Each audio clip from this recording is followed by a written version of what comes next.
School reopens today, but the Presbyterian Secondary Schools Board of Education is saying they're concerned with the prolonged delay in the release of government funds.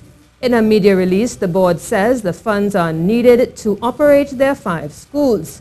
Chairman of the board, Christian Duku, says the ancillary staff, such as cleaners, are the ones who are bearing the brunt of the lack of finances.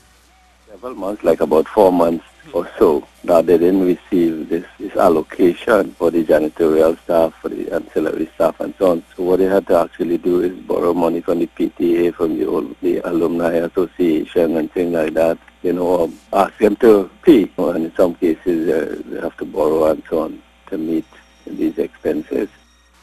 He says it is not only the Presbyterian board which is feeling the pinch, and adds their developmental projects as well are all in jeopardy.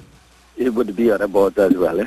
The thing is, we attended a meeting of all the denominational boards about a month ago, and they were all saying the same thing, that they starved for funding and so on, and they really don't know how to make ends meet now. And it's so unfair. The most vulnerable are affected, these janitors and so on, Now, we were talking about projects that we had embarked on, for example, like SAGS had a science wing started for 5 years ago, and the work stopped over the last 2 years or so because no funding and so on too.